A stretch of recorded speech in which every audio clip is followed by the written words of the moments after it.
భారతదేశం అంటేనే పురాణాల భూమి. మరియు ఈ పురాణాలలో ప్రతి ఒక్క పాత్రకి సంబంధించి వందలాది తెలియని కథలు కూడా ఉన్నాయి. అలాగే ఈరోజు హనుమంతుని గురించి మనం ఒక కథ తెలుసుకుందాం. హనుమంతుల వారికి శ్రీరాముడంటే ఎంత ఇష్టమో అందరికీ తెలిసిన విషయమే. రామనామం ఎక్కడుంటే హనుమంతుల వారు అక్కడ ఉంటారంటారు. హనుమంతుల వారు తమ రామభక్తిని చాలా విధాలుగా తెలుపుకున్నారు.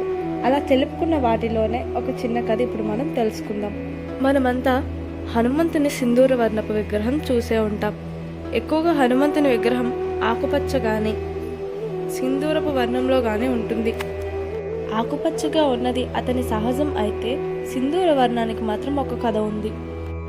ఒకరోజు హనుమంతుడు సీతాదేవి తన నుదుటిపై సింధూరం ధరించడం చూసి ఆమెను ఎందుకు సింధూరం వినియోగించారు అని అడిగారు.